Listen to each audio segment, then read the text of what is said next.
puasanya lancar semua. Ya, ada yang pulang kampung?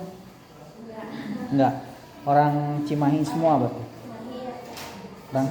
Orang Cimahi, orang Bandung. Oke. Bau coklat, saya punya hutang rokok sama dia satu batang. Buka puasa karena kemarin udah terlanjur buka, jadi saya nggak sempat. Dia sedang merokok di depan. Jadi saya minta rokoknya. Mau saya ganti? Nih saya ganti nih. Saya juga merokok nih. Ambil. Ayo ambil, nggak apa-apa ambil ya. Ambil. Jangan begitu, 2 dikasih saya kasih 2. 2. Nah, buat nanti, bekal buat nanti. Tinggal 3. Ya, makasih ya. Saya ingat kok. Karena pada saat itu sedang terdesak, kalian sedang nongkrong-nongkrong di depan. Masih suasananya Idul Fitri walaupun sudah seminggu ya. Sudah seminggu Idul Fitri tapi tetap. Jadi balik lagi ke materi terakhir mengenai struktur organisasi. Kalian bisa masukkan ke dalam proposalnya itu. Kalian pilih.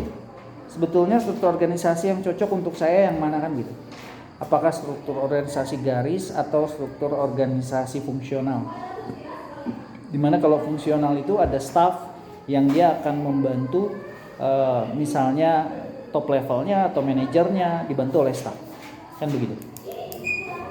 Nah, kalian pelajari mengenai itu. Jadi saya balik lagi, materi hari ini mengenai dari materi yang pertama sebetulnya. Mulai dari pengertian bisnis, silakan dicatat 1. Pengertian dari bisnis. Coba ada yang bisa jawab bisnis itu apa? Pengertian dari bisnis menurut ahli minimal 2 lah. Jadi bisnis itu adalah kegiatan perorangan individu atau kelompok untuk menghasilkan produk barang atau jasa untuk mendapatkan profit atau keuntungan. Menurut Bukhari Alma, bisnis adalah usaha atau perusahaan. Oke, itu sudah 2 ya.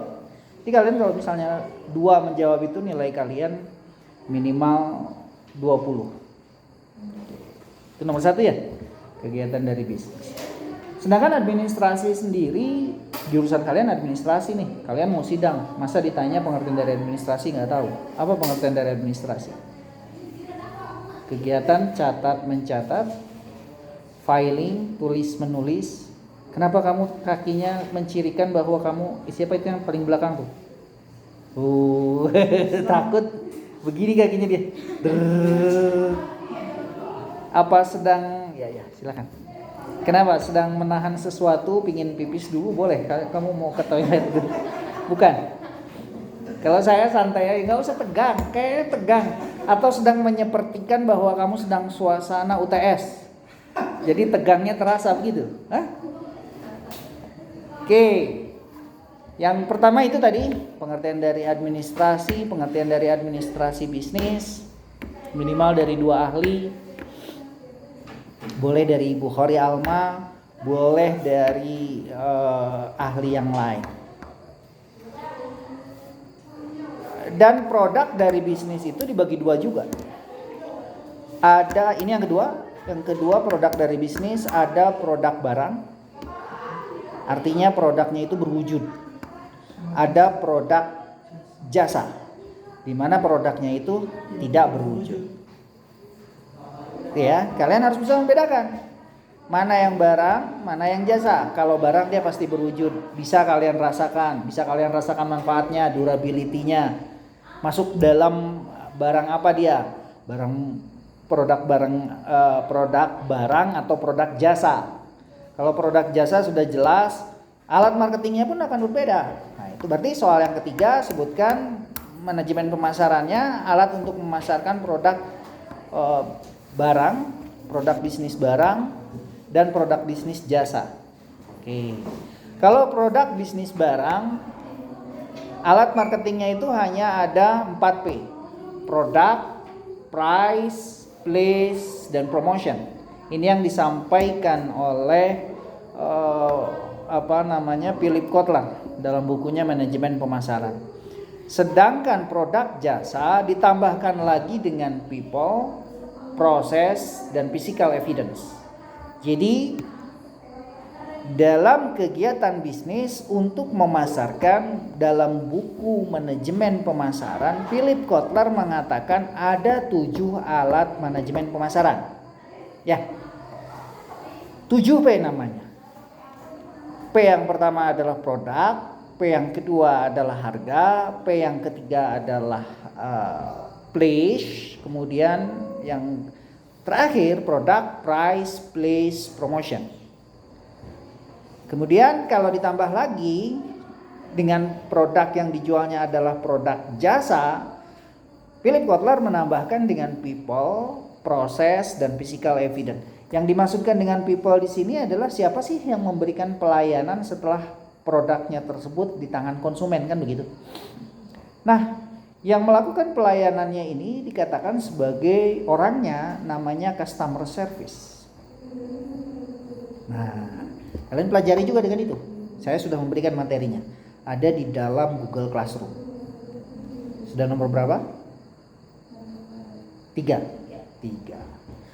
Nah, setelah kalian membaca, memahami mengenai itu, kalian pelajari mengenai alat analisis. Dalam kegiatan bisnis, ada alat analisis yang dipergunakan. Kalau kalian belajar mengenai analisis sektor industri, berarti analisis sektor industri itu analisis sektor bisnis. Ada beberapa alat analisis yang dipergunakan. Analisis yang paling sering dipergunakan adalah analisis SWOT. Dan itu saya sarankan kalian masukkan juga ke dalam proposal bisnis kalian, ya.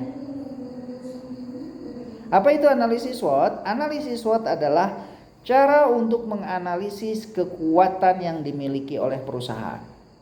Karena SWOT itu singkatan dari strength, kekuatan, weakness, kelemahannya apa? Opportunity, peluangnya, dan threat-nya apa? Ada 4, hanya 4 kuadran. Strength, weakness, opportunity, dan threat. Kalian pahami mengenai itu dan kalian terapkan dalam kegiatan bisnis kalian. Itu sudah saya tugaskan. Jadi kalau kalian tidak mengerjakan tugas, saya jamin UTS kalian tidak akan bisa kalian jawab. Kenapa? Karena kalian tidak paham mengenai itu kan. Jadi kalau misalnya, oh Pak, saya punya perusahaan di mana perusahaan saya bergerak di bidang jasa. Nah, jasanya adalah jasa pencucian mobil. Kekuatannya yang pertama, kekuatan dari jasa pencucian mobil yang saya miliki adalah murah. Misalnya. Oke, yang kedua, setelah murah, dia bersih Pak. Jadi alat kami sudah canggih, sudah mengikuti teknologi yang terkini, kan begitu ya. Nah, itu kalian jelaskan.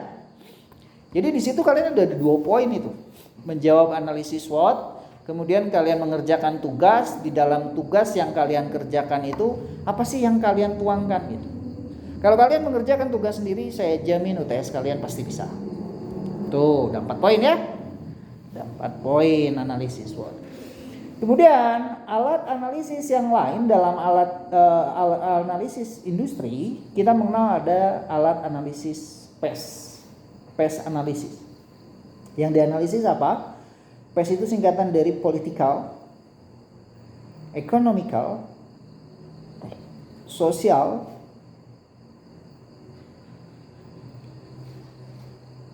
dan teknologi. Alat analisis PES ini dipergunakan untuk kegiatan pembangunan industri. Kalian pelajarin juga itu. Siapa tahu kalian menjelaskan beserta dengan diagramnya, kemudian kalian menjelaskan mengenai analisis SWOT-nya, kalian menjelaskan analisis PES-nya. Tapi kalau saya, ya minimal 1 alat analisis cukup lah.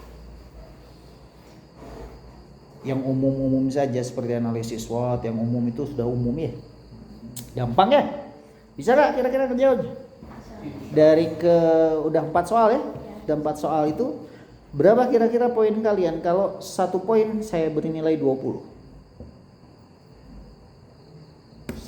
Satu poin saya nilai 20, kalau benar semua berarti kalian punya nilai 80. Satu lagi berarti. Ya. Satu lagi, kalian hafalkan tugas yang belum segera dikumpulkan. Itu terakhir. Ya. Tugas yang belum segera kumpulkan itu yang terakhir. Kalau yang belum mengerjakan tugas di dalam Google Classroom, saya sunahkan lah itu untuk yang hard copy-nya, saya sunahkan. Tapi kalau yang sudah silahkan dikumpulkan di depan. Kalau yang belum, yang wajib kalian kerjakan. Wajibnya di dalam Google Classroom. Harus diupload. Karena saya akan memberikan nilai di situ. Selain di sini, saya akan memberikan nilai di dalam Google Classroom. Nah, jadi ini kalau kalian bikin proposal bisnisnya sendiri, seperti siapa nih namanya? Oke. Jam-jam. Berapa halaman jam-jam? Kamu membahas mengenai jasa desain grafis. Kenapa kamu tertarik dengan desain grafis? Oke, kalau kamu bisa menjelaskan isi ini sekarang, saya jamin UTS kamu bisa. Apa yang kamu terangkan dalam proposal bisnis? Yang kamu tuangkan dalam kegiatan proposal bisnis plan ini isinya apa? Bisnis apa yang kamu kerjakan? Oh, desain grafis, Pak. Kayak bikin logo gitu, Pak. Bikin logo. Alat marketing terakhir berarti kamu menggunakan 4P atau 7P? 7P. 7P. Kenapa? Karena produknya produk jasa, Pak. Produk jasa. Berarti kamu menjelaskan mengenai jasa dari produk bisnis plan Anda mengenai jasa desain. Bagaimana isi promosinya? Jadi promosinya lewat medianya gitu, Pak. Ya. Ada yang di medsos gitu. Oke. Ada via bisa WA untuk ordernya. Oke. Struktur organisasi apa yang kamu buat? Kok begini struktur organisasinya? Kalau itu lihat dari Google, Pak. Pemilik, manajer,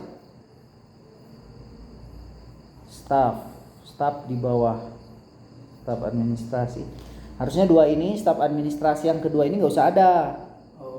Karena dia ke samping begini. Ini campuran ini. Kamu jadi tadinya mau garis, langsung ke. Nggak muat, Pak, pas dibikin. Oh, nggak begini, ini salah nih. Ya. Iya, Pak. Ya udah nggak apa-apa, untuk sekarang nggak apa-apa.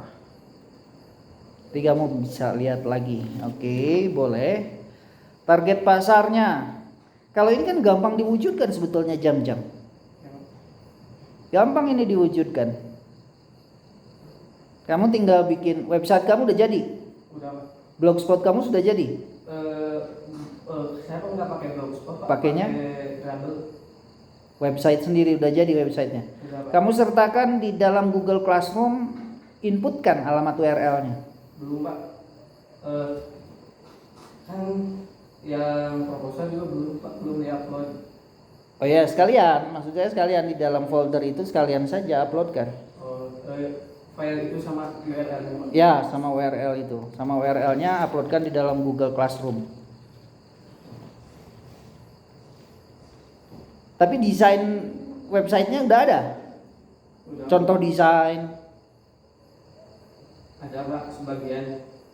Saya Udah punya websitenya juga jam-jam. Ini kebetulan jam-jam proposalnya di atas, jadi saya bahas sekarang. Udah? Udah, Pak. Udah jadi? Udah sebagian, Pak, diupload kayak contoh-contoh buat bikin logo. Ada contohnya gitu, Pak. Pakai Corel Draw atau pakai apa? Buat bikin logonya. Kalau ini masih pakai HP, Pak. Oh, pakai HP. Ya. Saat ini udah punya konsumen? Paling ya kayak temen gitu, Pak, tetangga pernah bikin gitu. Oh, dibayar sama dia nggak? Enggak. Kamu bilang dong. Nah, itu kelemahan dari seorang desain grafis yang saya ketahui. Salah satunya karena cara promosinya adalah word of mouth. Word of mouth itu dari mulut ke mulut, ke teman dulu, ke teman. Yang namanya teman, oh nuhun, cap nuhun humpul. Harusnya diprofesionalkan ketika dia sudah menerima produk Anda, kamu bilang ada daftar harganya ya. Kalau ke teman ya memang beda ya. Ini kamu bisa masukkan dalam rancangan biaya pendapatan komputer. Oh, ini nggak ada nih biaya. Sebetulnya kamu bisa masukkan di sini biaya komputer, berapa unit komputer kamu, kan begitu. Nah, kalau misalnya di sini nggak ada nih, hanya langsung proses produksi, itu bisa dimasukkan. Jadi selanjutnya kamu bisa menghitung kapan kamu BEP, kapan kamu break even point. Di sini hanya dihitung marginnya saja, perhitungan laba rugi usaha, total pendapatan 500.000 per bulan, 50.000. Oke, semoga bisa terwujud jam-jam dan kamu desain, kamu bisa proses kamu asah lagi cara desain kamu supaya banyak dikenal oleh netizen. Kalau misalnya dikenal sama netizen kan akan bagus gitu ya. Artinya peluang bisnisnya akan besar. Yang kedua, Resna udah diupload ke Google Classroom. Apa kendalanya? Coba kamu upload sekarang. Kalau misalnya kamu punya mentahannya, kamu upload ke dalam Google Classroom. Saya sudah sediakan foldernya. Ada kendala? Jam-jam ada kendala ketika upload ke Google Classroom? Saya nyoba tapi loading selalu loading Pak di. Kamu punya Google Drive nggak? Ada. Masukin dulu ke Google Drive, kirim ke URL-nya ke situ. Jadi nggak loading di dalam Google Classroom. Jadi Google Drive dulu, URL kirim ke saya. Coba sekarang.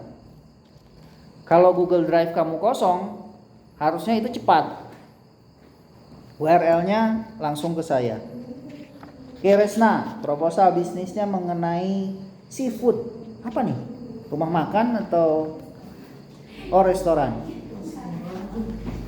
Hah? Nggak ada, hanya contoh awang-awang saja. Cita-cita maksudnya, belum seperti jam-jam. Kalau jam-jam bisa langsung diwujudkan gitu. Oh gitu. Kenapa? Jadi kamu membahas bisnis model kanvas. Ada berapa poin dalam model kanvas bisnis itu yang harus kamu lalui? Ada 9. Salah satunya adalah orang yang mendistribusikan bahan mentahnya ke perusahaan kamu. Kenapa kamu pilih dia? Itu kunci dalam bisnis kanvas model. Beda dengan SWOT. Kalau SWOT yang dianalisis kekuatan dari perusahaan kamu. Kamu masukin ke SWOT ke sini enggak? Enggak. Apa kekuatannya? Siapa tahu nanti di UTS ditanyakan analisis SWOT. Siapa tahu, kan enggak menutup kemungkinan. Apa coba yang jadi kelebihan dari perusahaan kamu? Kalau di sini kamu masukkan fungsi dari manajemen planning, organizingnya mana? Tapi detail dia bikin salah satunya adalah alat yang dipergunakannya, alatnya, bahan-bahannya, detailnya boleh. Cuman ya itu tadi analisis SWOT bisa kamu letakkan di depan. Selain bisnis kanvas model, kamu tambahkan lagi dengan analisis SWOT. Apa kekuatannya, apa kelemahannya, apa peluangnya, apa ancamannya? Ada nggak? Oh iya, masukkanlah. Ini langsung ke dana. Dana, ikan bakar, ikan bawal, kerapu. Kamu masukkannya fungsi dari manajerial ya, POAK ya. Planning, organizing, actuating, dan controlling. Dia bahas mengenai organizing. Rencana tenaga kerja, perencanaan layout, proses bisnisnya. Oke. Ngambil teori siapa kamu? Manajerialnya ada leading. perjalanan dinas, staffing, perekrutan, kesimpulan. Oke, tidak sedetail, sebetulnya dia tipis, tapi detail punya jam-jam. Detailnya kena. Kalau ini detailnya nggak kena. Sayangnya gitu, punya Resna, detailnya nggak kena. Masih banyak yang bolong. Hanya detail produksi seperti bahan mentah ikan bawal. Dan kalau kamu mau membahas organisasi, bahas juga secara detail. Ini nggak ada bahasan organisasi secara detail, struktur organisasi dan lain sebagainya. Nanti lengkapi lagi ya. Website kamu sudah jadi? Blognya? Kirim URL-nya ke saya. Ya maksudnya ke Google Classroom. Oke ya.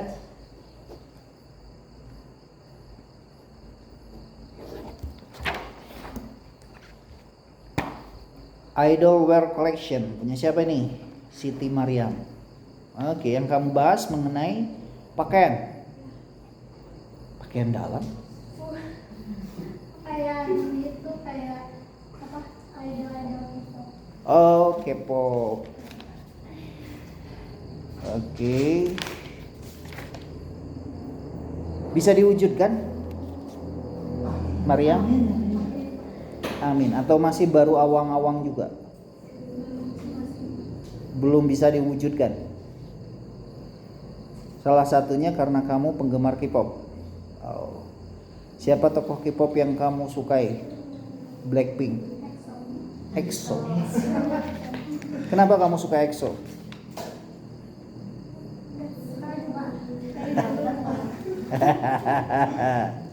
Idol Wear Collection memudahkan meminimalisir terjadinya resiko pengendalian. Sasarannya memiliki beragam desain baju yang terinspirasi oleh gaya K-pop. Deskripsi perusahaannya oke. Visi misinya boleh. Tujuannya berperan aktif dalam bidang bisnis atau kewirausahaan, menyediakan kebutuhan fashion bagi masyarakat, mengurangi tingkat pengangguran boleh. Barang yang diproduksi, produk, kaos, ini bisa diwujudkan ini harusnya. Desain kaosnya sudah, gambar siapa? Jongkok. Oh itu bukan EXO, saya nggak tahu soalnya. Toko-toko K-pop itu mungkin kamu bisa ya tujuan sasarnya langsung mungkin anak SMA dengan kisaran umurnya antara 15 sampai dengan 20 tahun. Itu sasaran kamu biasanya. Harusnya untuk yang K-pop itu sampai dengan yang semester 1 mungkin. Atau semester 2 kuliah. Kalau desainnya bagus, gambarnya bagus, saya yakin ada yang beli. Harusnya. Tapi kalau misalnya tidak bisa memenuhi kebutuhan mereka, nggak akan bisa. Karena kan ini segmentasinya tertentu. Ya, nggak semua orang. Kamu suruh pakai baju K-pop mau nggak? Nggak mau. Kamu kalau perempuan pasti mau ya? Oh, nggak mau juga. Jam-jam, ya mau disuruh pakai baju jongkok atau EXO atau Blackpink? Nggak mau jam-jam. Kalau sebelahnya mau? Mau ya? Mau, oke. Tapi detail kamu sudah bagus. Kunci dari proposal bisnis ini salah satunya adalah detail. Detailing, pengembangan produk, analisis aspek pasarnya. Oke, kamu pakai analisis apa? SWOT.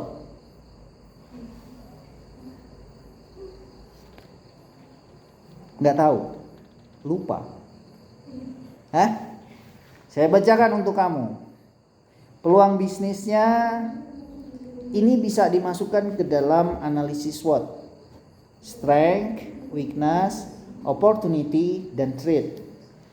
Jadi kamu punya kekuatan bahwa pangsa pasar kamu luas. Nah, kamu bilang di sini pangsa pasarnya luas. Kenapa kamu bisa bilang bahwa pangsa pasar untuk baju K-pop ini luas? Karena hampir seluruh Circle kamu ada di situ. Circle kamu ada di situ, penggemar K-pop. Jadi kalau ada Blackpink datang ke sini kamu pasti nonton. biasanya sih gimana Oh, gimana? Atau EXO datang ke sini kamu pasti nonton. Kamu harus memahami mengenai perilaku konsumen. walaupun misalnya dalam ekonomi, dalam roda perekonomian hanya ada 3 pokok permasalahan ekonomi. Pokok permasalahan yang pertama adalah produksi. Produksi itu merubah bahan mentah untuk menjadi bahan jadi. Bagaimana caranya? What? Produk apa? Kamu sudah punya produknya. Kemudian setelah produksi, konsumsi. Siapa konsumen yang kamu jadikan sasaran? Ya, di sini kamu sudah punya aspek pasar, peluang pasar bahwa circle kamu ada di situ. Minimal kamu bisa memenuhi kebutuhan mereka akan K-pop. Ya, circle kamu ada di situ. Dan bagaimana cara pendistribusiannya? Hanya 3 itu, memenuhi itu kamu bisa mendapatkan roda perekonomian yang baru. Di situ kamu bisa mendapatkan pundi-pundi rupiah menurut saya. Harusnya. Ya. Kemudian persaingan. Ya, ancaman ya, ini benar-benar SWOT. Ancaman yang ada di dalam bisnis Anda, kurang tertarik masyarakat, ya itu tadi. Memang betul. Tidak semua masyarakat suka dengan K-pop. Jadi bagaimana kamu menanggulangi masalah itu? Ada cara yang bisa kamu lakukan. Misalnya Pak, banyak yang gak suka.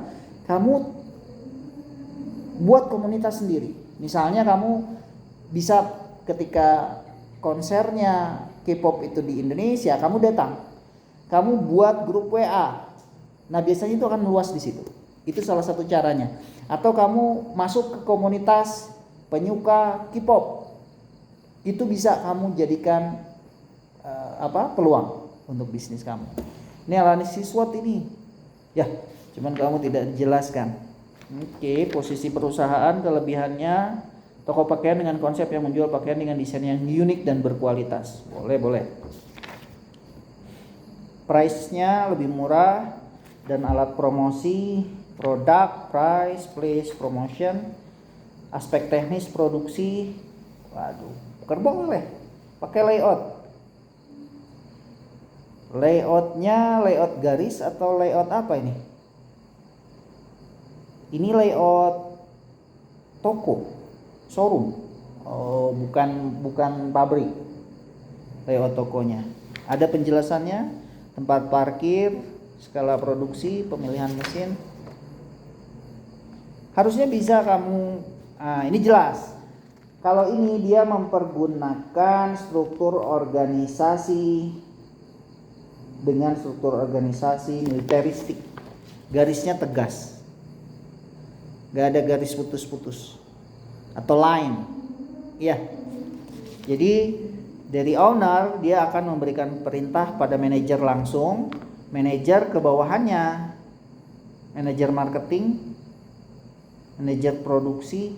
Oh, kurang ini. Harusnya manajer marketing membawahi pramuniaga langsung ke sini. Kemudian produksi, manajer produksi di sini kamu masuk ke manajer produksi juga. Siti Khotimah ini manajer apa? Manajer keuangan atau manajer administrasi. Kurang ini, tingkatan manajernya ditambah lagi ya. Baru ke bawah bisa memenuhi. Oke. Ada jenjang karir, peralatan, aspek finansialnya, biaya tetap 47 juta. Oke, detailnya sudah bisa. Ya, kurang lebih proposal bisnisnya bisa kamu bisa kamu wujudkan dalam kegiatan bisnis yang sebenarnya. Tapi alangkah lebih baik lagi kalau pasar kamu lebih luas, nggak hanya pencinta K-pop misalnya. Jadi keseluruhan untuk yang bukan K-pop secara detailnya kaos aja, kaos polos misalnya. Tapi ini juga sudah bagus, bisa dijalankan ya. Oke Mariam ya, saya tunggu di dalam Google Classroom URL-nya. Yang terakhir, Halimah. Oh, ini di depan. Kamu mana tugasnya? Ngudud wae atuh dah.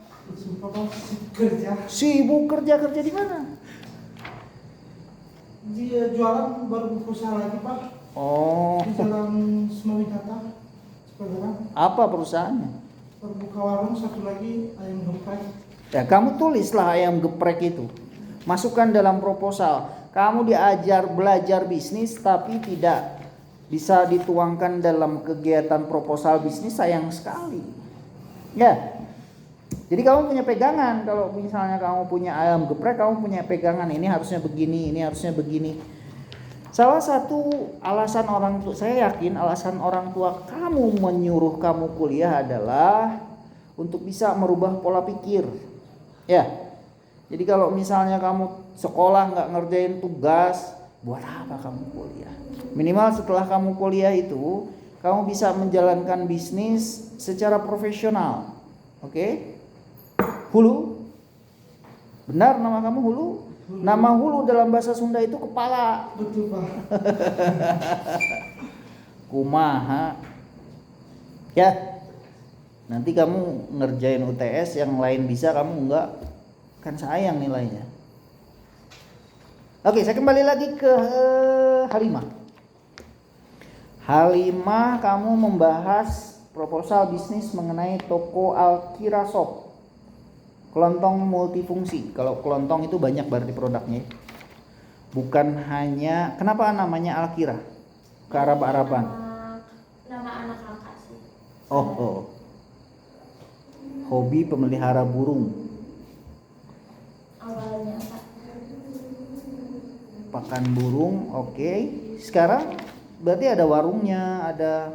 Asalnya kan pakan burung, terus karena emang sepi, jadi pindah bisnisnya ke makanan. Analisis yang digunakan analisis apa? Analisis SWOT. Analisis SWOT. Nggak pakai analisis PES. Oke, pengertian bisnis kamu tuliskan di sini juga boleh. Pengusaha, oke. Memiliki produk yang dijadikan usaha, mendapatkan keuntungan. Tipe jenis pengusaha. Visi misi dari perusahaannya? Ada kan di depannya? Oke.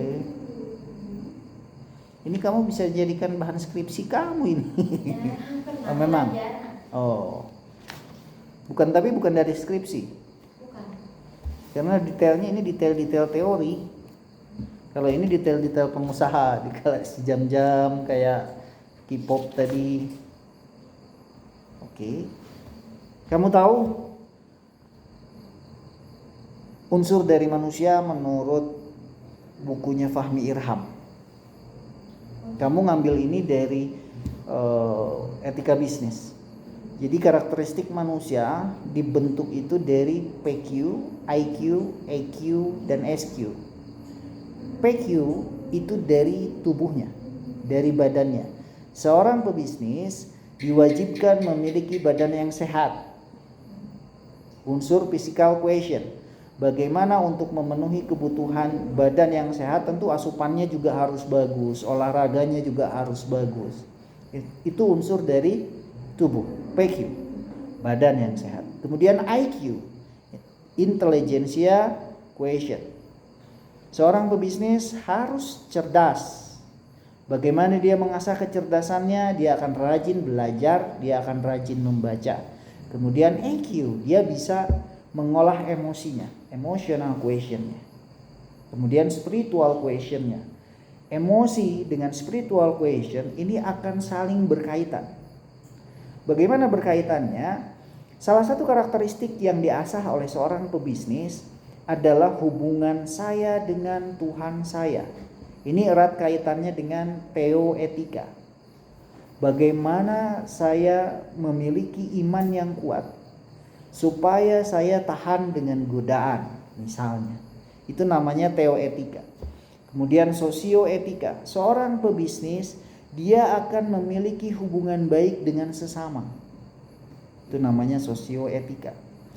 Menjalin hubungan sosial, berinteraksi dengan teman, saling menghargai, saling menghormati, itu namanya sosioetika. Kemudian psikoetika.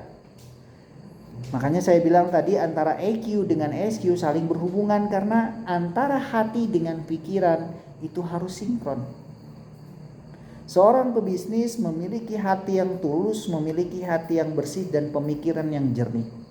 Dan itu akan berkaitan antara pikiran, hati dan hubungannya dengan Tuhan. Teoetika. Ya. Nah, kamu bahas mengenai itu dan harusnya lebih mendalami lagi. Bagaimana karakteristik seorang pebisnis di Indonesia yang dia memiliki teoetika yang baik. Kenapa? Karena rata-rata muslim di Indonesia, rata-rata kebanyakan adalah muslim yang taat. 80% dia muslim.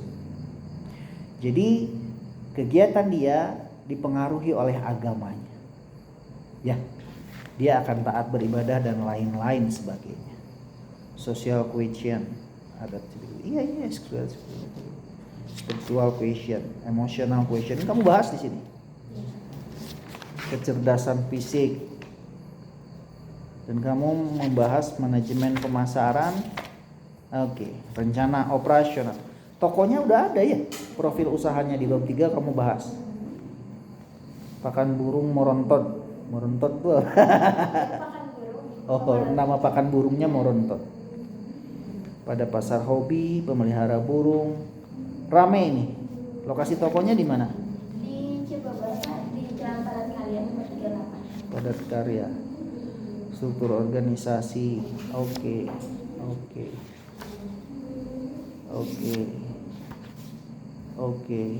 Gudang penyimpanan. Produk. Oke. Kamu nggak masukin harga produknya per item? Enggak terlalu Banyak ya. Tapi ini sudah cukup detail.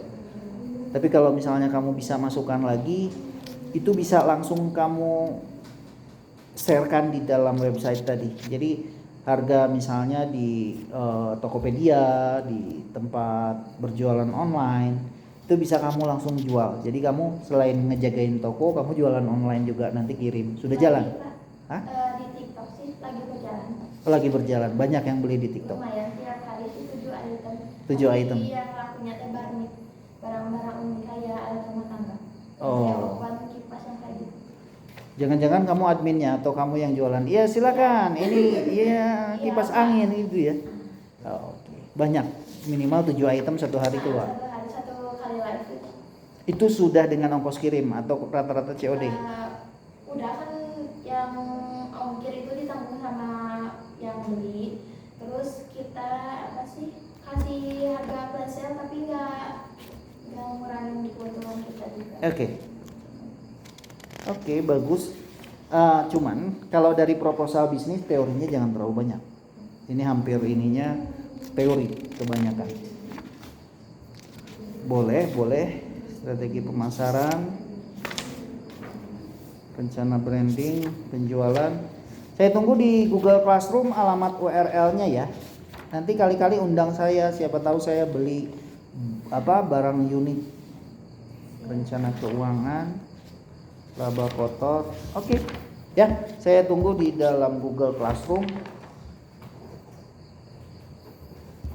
Website TikToknya Pak.